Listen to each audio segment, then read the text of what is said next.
आगे आप इनके बारे में इंडिविजुअल प्रॉपर मतलब हर एलिमेंट की अच्छे से स्टडी करनी पड़ेगी कि आपके पास क्या था एलिमेंट। इस एलिमेंट को आपने क्या किया, क्लासिफाई किया तीन तरीके से। पहला आप लेके आए मेटल, फिर हमने लिया नॉन मेटल्स को, और फिर हमने डिस्कस किया मेटलॉइड। ठीक है, तो सबसे पहले डिस्कस करते हैं कि मेटल्स क्या होती हैं। ठीक है, जनरल नॉलेज की बात कर लेते हैं। तो आपके पास जो टोटल एलिमेंट है, टोटल एलिमेंट कितने हैं, 118। ठीक है, इन एलिमेंट्स को आपने डिवाइड किया गया है किसके अंदर, 4 सब सेल के अंदर, 4 सब सेल। 4 सब सेल्स कौन कौन सी हैं, सबसे पहली एस सब सेल, दूसरे आपके पास कौन सी आती है, पी सब सेल, तीसरी कौन सी आती है, डी सब सेल, और चौथी आपके पास जो कौन सी आती है, एफ सब सेल। नंबर ऑफ इलेक्ट्रॉन्स की बात करता हूं, नंबर ऑफ इलेक्ट्रॉन्स की बात करता हूं, तो एस सब सेल के अंदर, एस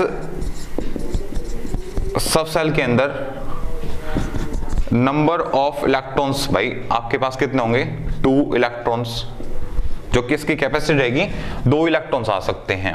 ठीक है, पी सब सेल की बात करता हूं, नंबर ऑफ इलेक्ट्रॉन भाई 6 इलेक्ट्रॉन आ सकते हैं। डी सब सेल्स की बात करें, डी सब सेल की बात करते हैं तो नंबर ऑफ इलेक्ट्रॉन्स उसके अंदर कितने आते हैं, 10 इलेक्ट्रॉन्स। और एफ सब सेल की बात करें, नंबर ऑफ इलेक्ट्रॉन्स आते हैं उसके अंदर 14 इलेक्ट्रॉन्स, 14 इलेक्ट्रॉन्स आते हैं। भाई ये बस आपको इतना पता होना चाहिए कि आपके पास 118 एलिमेंट टोटल हैं। 118 एलिमेंट को क्लासिफाई किया गया है कितने के अंदर, 4 सब सेल के अंदर। 4 सब सेल कौन सी हैं, पहली एस, दूसरी पी, तीसरी डी और चौथी इसके अंदर आती है एफ सब सेल। पहली सब सेल के अंदर 2 इलेक्ट्रॉन, दूसरे सब सेल के अंदर 6 इलेक्ट्रॉन, तीसरी सब सेल डी के जिसके अंदर कितने हैं, 10, और लास्ट एफ जो लास्ट 4th सब सेल है जिसके अंदर आते हैं 14 इलेक्ट्रॉन्स। दूसरा आपको ये पता होना चाहिए कि फर्स्ट सब सेल और सेकंड सब सेल और थर्ड सब सेल में कितने नंबर ऑफ इलेक्ट्रॉन्स आते हैं। तो एस सब सेल में 2 इलेक्ट्रॉन, पी सब सेल में 6 इलेक्ट्रॉन, डी सब सेल में 10 इलेक्ट्रॉन और एफ सब सेल में 14 इलेक्ट्रॉन्स आते हैं। ये बेसिक कॉन्सेप्ट एक्स्ट्रा नॉलेज आप लोगों के पता होनी चाहिए, ये आगे चल के बहुत काम आने वाली बातें हैं। ठीक है, ये नहीं कि सर अभी हम छोटे बच्चे हैं। देखो बहुत सारे कॉम्पिटिटिव एग्जाम्स आपके कंडक्ट किए जाते हैं और उन एग्जाम्स के अंदर ऐसी नॉलेज का होना आपके लिए बहुत जरूरी है। और नॉलेज एक टाइम के अकॉर्डिंग जो आप लोगों को दी जा रही है वो एक आपके लिए बहुत ही ज्यादा स्टेबल है और बहुत ही ज्यादा हेल्पफुल है। ठीक है, तो कोशिश करें, मोर देन प्रैक्टिस करने की कोशिश करें जो आपको दी जा रही है। फिर भी किसी बच्चे को डाउट रहता है तो व्हाट्सएप के नीचे कमेंट कर सकते हैं। और साथ ही साथ में जो आपके पास जो व्हाट्सएप ग्रुप बने हुए हैं जो क्लासेस के अकॉर्डिंग, स्टैंडर्ड के अकॉर्डिंग, उस क्लास स्टैंडर्ड के अकॉर्डिंग आप हमें व्हाट्सएप पे अपने डाउट क्वेश्चन पूछ सकते हैं। और जो यूट्यूब पे आपको लिंक शेयर किए जा रहे हैं उसके अंदर आप कमेंट फॉर्म में आप मुझसे डिस्कस कर सकते हैं कि सर आपने ये बताया था और मुझे ये समझ नहीं आया। तो कोशिश करवाएं या तो वही या आपको किसी डिफरेंट तरीके से वो चीजें आप लोगों को एज ए सॉल्यूशन में आप लोगों को मिल जाएंगी। जो हमारा सपोर्ट रहेगा वो आपके पास 24/7 आवर्स के लिए रहेगा। ठीक है, अब 4 सब सेल के अंदर डिवाइड कर दिया तो अब इससे पहले जो हमें पढ़ाया जाता है वो सेल के बारे में पता होना चाहिए, क्योंकि इससे सब सेल से जो बड़ा पार्ट होता है वो तो सेल होता है। तो जो हम डिस्कस करेंगे उससे पहले हम किसके बारे में डिस्कस करेंगे कि सेल के बारे में। ठीक है, उस सेल के बारे में थोड़ा सा और डिस्कस कर लेते हैं। ठीक है, ये हमारे पास सब सेल्स हो गए, इनको आप अच्छे से रिमाइंड करें, ये आप लोगों के लिए बहुत काम आने वाली बातें हैं। ठीक है, क्योंकि देखो एलिमेंट कितने आपके पास 118, उन्हीं एलिमेंट्स को हमने डिवाइड किया मेटल, नॉन मेटल और मेटलॉइड के अंदर। यानी कि पूरी टेबल को हमने जो डिवाइड किया गया है वो 3 कैटेगरी के अंदर, मेटल, नॉन मेटल और मेटलॉइड। और एसिड बेस सोल्ट वो भी इसी के पार्ट हैं, उन्हीं को भी हम साथ साथ में डिस्कस करेंगे जब हम कंपाउंड की प्रॉपर्टी पढ़ेंगे। पहले हम अपने एलिमेंट्स को कंप्लीट करते हैं। ठीक है, तो ये प्रॉपर्टीज हमारी किसकी होगी, यहाँ पे ये प्रॉपर्टीज आपकी हो जाती हैं सब सेल की कंप्लीट। अब नेक्स्ट भाई कि आपके पास टोटल नंबर ऑफ एलिमेंट कितने हैं 118।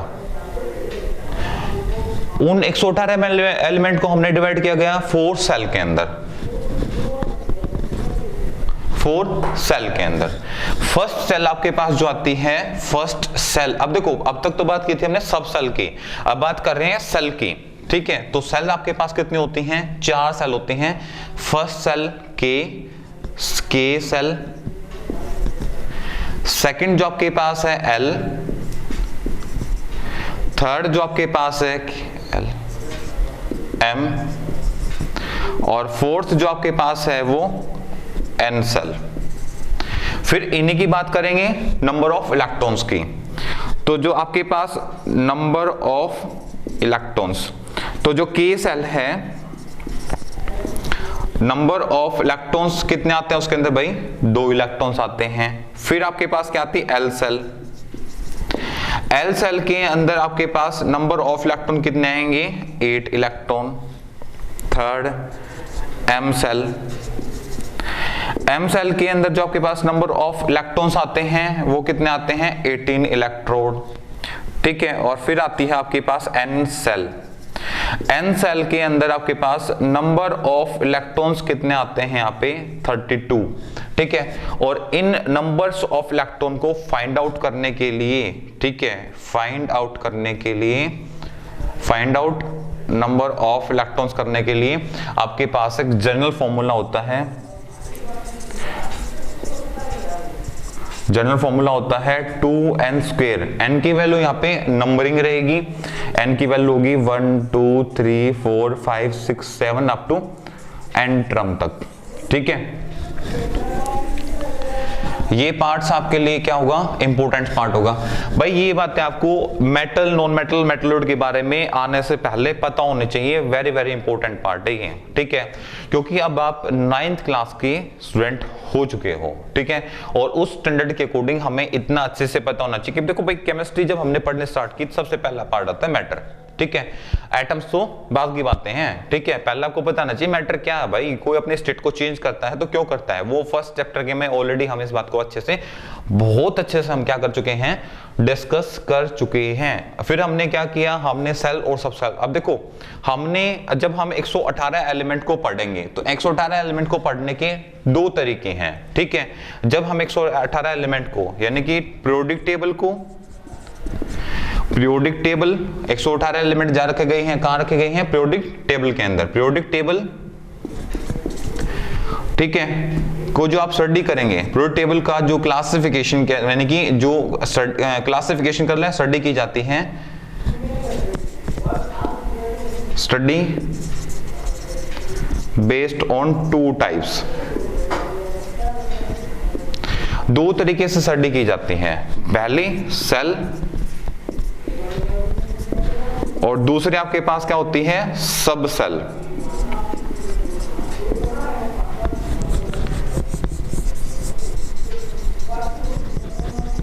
ठीक है।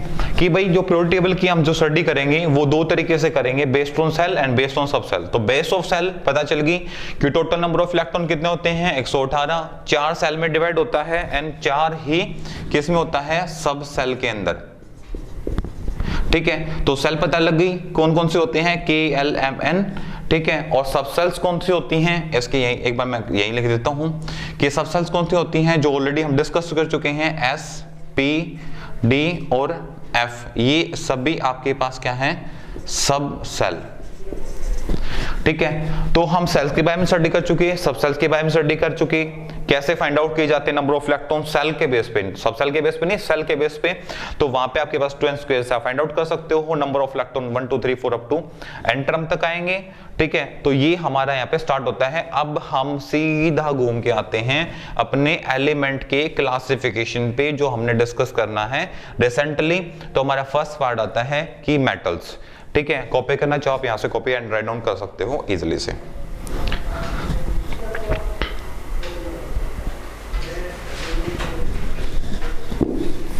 अभी हम स्टार्ट करेंगे मेटल्स के बारे में।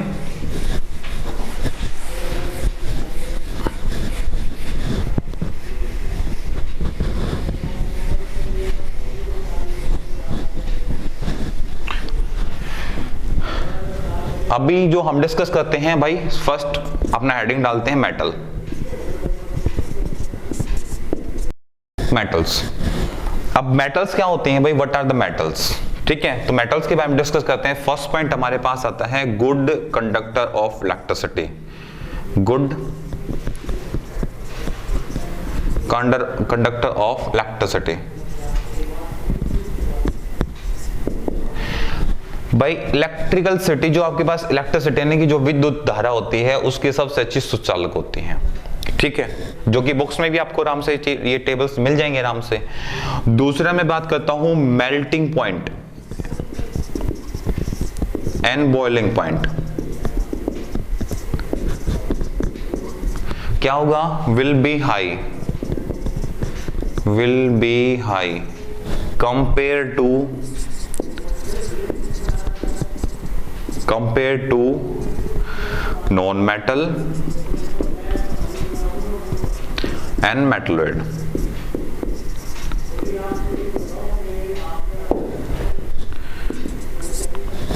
भाई देखो, metals good conductor of electricity होती हैं। दूसरा melting boiling point will be high होगा, कंपेयर कि भाई हाई होगा, कितना हाई होगा और किसके कंपेयर में बात कर रहे हो, ठीक है।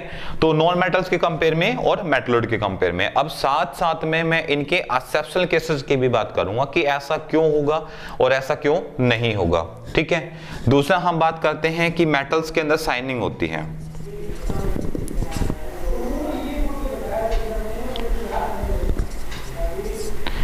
ठीक है। नेक्स्ट हम बात करते हैं डक्टिलिटी,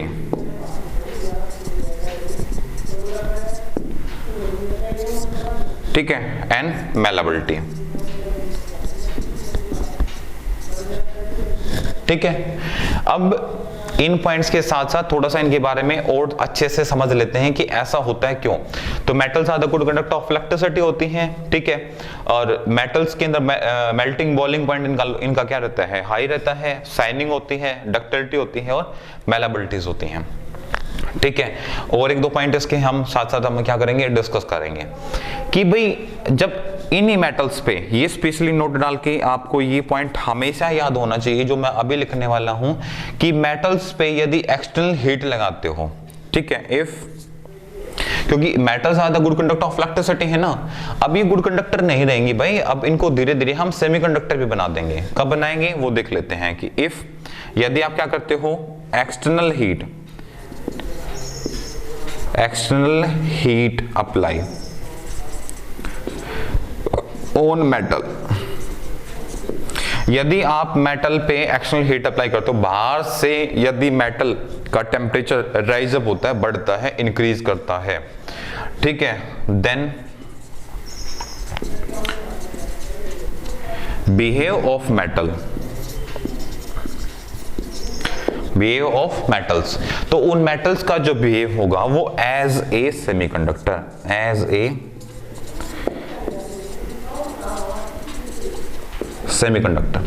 डेली लाइफ में आप इन चीज को देखना चाहो, इन एक्टिविटीज को समझना चाहो, तो आपके पास बेस्ट ऑप्शन है कि सुबह और शाम, ठीक है, आज आपके घर में इलेक्ट्रिसिटी आती है, विद्युत धारा यानी कि बिजली आती है, तो आपकी जो डिवाइस आप जो यूज करते हो, ठीक है, तो उस समय पे आपके पास जो एनर्जी है वो वेस्ट कम होती है और यूटिलाइज ज्यादा होती है।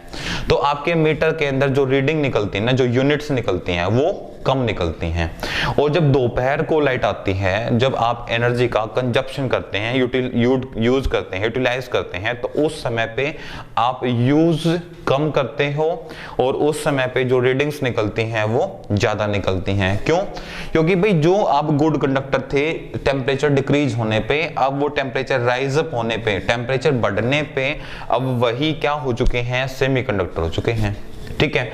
तो भाई जो आपकी एनर्जी, देखो गुड कंडक्टर का मीनिंग क्या है, मैं एक बार थोड़ा सा वो भी डिस्कस करना चाहूंगा यहाँ पे, कि भाई जितना आप उसके अंदर इनपुट डाल लेंगे उतना ही आपको आउटपुट मिलना चाहिए, जिसके अंदर एनर्जी का वेस्टेज कम होना चाहिए। एनर्जी का वेस्टेज कम किस कंडीशन में हो सकता है और कब होता है? ठीक है भाई, जब आप किसी ऑब्जेक्ट का यूटिलाइज कर रहे हैं, डेली लाइफ के अंदर, और उस ऑब्जेक्ट के अंदर हीटिंग सबसे कम हो रही है, तो वो ऑब्जेक्ट आपको उतना ही अच्छा आपके लिए गुड कंडक्टर का काम कर रहा है। एक वायर से आपने करंट पास किया, उस वायर के अंदर हीटिंग नहीं हुई, तो वो आपके लिए सबसे अच्छा गुड कंडक्टर या सुपर कंडक्टर है। और एक वायर के अंदर से आपने इलेक्ट्रिसिटी को पास किया, और इलेक्ट्रिसिटी पास होने से उसके अंदर हीटिंग होगी ज्यादा, ठीक है। आपने देखा होगा अपने लाइफ में फोन यूज करते हैं, और फोन जैसे आप यूज करते हैं तो कुछ समय बाद वो फोन हीट करना स्टार्ट कर जाता है, ठीक है। और फोन जितना ज्यादा हीट होता है तो उतनी ही फास्टली आपके फोन की बैटरी ड्रेन होना स्टार्ट हो जाती है। और जब आपके फोन का टेम्परेचर नॉर्मल टेम्परेचर रहता है, ठीक है, वो ठंडा रहता है, तो उसकी बैटरी मेंटेन रहती है। क्यों? क्योंकि भाई अब जो एनर्जी काम करने में लगनी चाहिए थी वो एनर्जी अब हीट में लगने लग गई, ठीक है। तो भाई हमें जो एनर्जी से वर्क डन करना, काम कराना था, काम तो हो ही नहीं रहा, ठीक है। वो एनर्जी डायरेक्टली कन्वर्ट होती है हीट के अंदर। तो जो हीट फॉर्म में जो एनर्जी जिस प्रोडक्ट पे लगेगी या जिस ऑब्जेक्ट पे लगेगी, वो एनर्जी आपके लिए उतनी ही वेस्ट होगी, ठीक है। वो एनर्जी ना तो आपके काम आ रही है ना उस ऑब्जेक्ट के काम आ रही है, ठीक है। वो एनर्जी वेस्ट फॉर्म में जा रही है हीट फॉर्म के अंदर। इसलिए ये बात आप हमेशा याद रखेंगे कि जब एक्सटर्नल हीट जैसे कौन सी, जब दोपहर को धूप सूर्य निकलता है तो उसकी वजह से उस पर हीट लगती है, और वो इस हीट को क्या कर लेती है, एब्जॉर्ब कर लेती है, जिसकी वजह से उसका टेम्परेचर क्या हो जाता है, वो इंक्रीज कर जाता है, बढ़ जाता है। तो उसके बाद जो उसके अंदर अरेंजमेंट ऑफ एटम होता है उनमें गैप क्रिएट हो जाता है, ठीक है। तो जिसकी वजह से उसको एनर्जी को ट्रांसफर होने में हेल्प नहीं मिल पाती है, ठीक है। अब मान लो भाई आपके पास ये एक मेटल है और ये इसका सरफेस एरिया है, यहाँ पे इसके पास एटम्स जुड़े हुए थे ऐसे करके। अब यहां से इलेक्ट्रिसिटी भी फ्लो कर रही है, तो गुड कंडक्टर ऑफ इलेक्ट्रिसिटी कब, जब आपके पास यहाँ पे टेम्परेचर क्या है, लो, एट रूम टेम्परेचर। भाई सूर्य निकला, धूप बढ़ी, धूप बढ़ने से क्या हो गया, इन एटम्स के बीच में क्या आ गया, गैप आ गया, ऐसे करके, ऐसे करके। तो ये जो गैप इनके बीच में क्रिएट हुआ ना, तो ये क्या करेगा यहाँ पे, अब एनर्जी को ट्रांसफर होने में, मतलब एक एटम से दूसरे एटम तक पहुंचने में ना क्या लग रही है, टाइम लग रहा है, कन्वर्टर नहीं हो पा रही, एक पाथ को फॉलो नहीं कर पा रही है, कंडक्टिविटी उसके अंदर नहीं हो रही है, ठीक है। तो उसके लिए हमें क्या करना पड़ेगा, अब उसका जो बिहेव होगा कम हो जाएगा, तो वो एनर्जी कन्वर्ट ना होने के बजाय वो हीट होना स्टार्ट हो जाती है। तो जो हीट एनर्जी होती है हमारे पास, दूसरा पॉइंट जो हमारे लिए रिमेंबर, जो याद रखने वाला सेकंड पॉइंट है, वो ये है, यदि आपके पास किसी, मतलब कि जब आप इलेक्ट्रिसिटी यानी कि आपकी एनर्जी फॉलो कर रही है, आप यूटिलाइज करो किसी प्रोडक्ट को, यानी कि जो हीट एनर्जी होती है वो आपके लिए जो वर्क करती है, heat energy work as a waste energy, as a waste energy. मतलब वो एनर्जी भाई वेस्ट हो गई, वो कहीं पे काम नहीं आई, ना दो सब्जेक्ट के लिए काम आई ना आपके लिए, और जिसकी वजह से इसका भी उसने क्या कर दिया, चेंज, इसको क्या बना दिया, एज ए सेमीकंडक्टर बना दिया इसने, ठीक है। दूसरा इंपॉर्टेंट समझने वाला, देखो ये आपको किताब से आराम से याद करने को मिल जाएगा कि metals are the good conductor of electricity, सबको अच्छे से पता है भाई। क्यों, ऐसा क्या कारण है कि आपकी जो मेटल्स हैं वो गुड कंडक्टर ऑफ इलेक्ट्रिसिटी हैं, ऐसा क्यों हुआ, ऐसा होने का रीजन क्या है।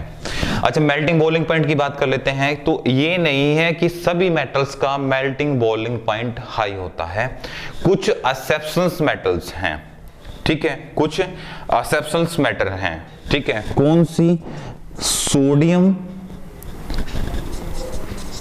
पोटासियम, रुबिडियम, सीजियम, ठीक है। ज्यादा हो जाएंगे, नए स्टैंडर्ड के अकॉर्डिंग ये इतने ठीक है, वरना और भी मेटल्स हैं, ठीक है। इनका जो मेल्टिंग पॉइंट होता है वो वेरी लो, ये रिएक्ट करती हैं रूम टेम्परेचर पे, react as a room temperature. आप इसको रिएक्ट करा सकते हो किस पे, एज ए रूम टेम्परेचर पे। जरूरी नहीं कि इसका टेम्परेचर आपको बढ़ाने की जरूरत है, नहीं, ये रूम टेम्परेचर पे आराम से रिएक्ट कर जाएंगे, ठीक है। तो अभी जो हमने डिस्कस किया था वो डिस्कस तो हमने ये किया था कि भाई आपके पास मेल्टिंग बॉइलिंग पॉइंट हाई होता है, किसका, भाई मेल्टिंग बॉइलिंग पॉइंट क्या होता है, हाई होता है मेटल्स का। अब ये तो ऐसे मेटल निकल के आगे जिनका लो होता है। अब मेल्टिंग बॉइलिंग पॉइंट हाई किनका होता है, फॉर एग्जांपल हाई किसका होगा, हाई के लिए बात करते हैं कि हाई किसका होता है, हाई मेल्टिंग बॉइलिंग पॉइंट जो हम डिस्कस कर लेते हैं, हाई मेल्टिंग पॉइंट जो होगा वो कॉपर, आयरन और एक्सेट्रा, और भी आप यूटिलाइज कर सकते हो जो डे लाइफ में आप जो यूज करते हो उनके बारे में हम यहाँ से क्या कर सकते हैं, अच्छे से डिस्कस कर सकते हैं। अब नेक्स्ट पॉइंट पे आते हैं जो हमारे लिए इंपॉर्टेंट है मेटल्स के टॉपिक से ही, ठीक है, जो भी आपके लिए क्या होगा एक रिमाइंडर पॉइंट की तरह काम करेगा कि भाई ये तो हमें पता चल गया कि metals are the good conductor of electricity. अब क्वेश्चन आता है व्हाई, कि मेटल्स ही गुड कंडक्टर होती हैं, क्यों नॉन मेटल्स को गुड कंडक्टर क्यों नहीं कहा जा सकता। और सेमीकंडक्टर यानी कि मेटलॉइड्स होती हैं वो कुछ कंडीशन में क्या होती हैं, गुड कंडक्टर ऑफ इलेक्ट्रिसिटी। यानी कि कोई भी गुड कंडक्टर होगा तो उसके पीछे रीजन क्या होगा, ठीक है,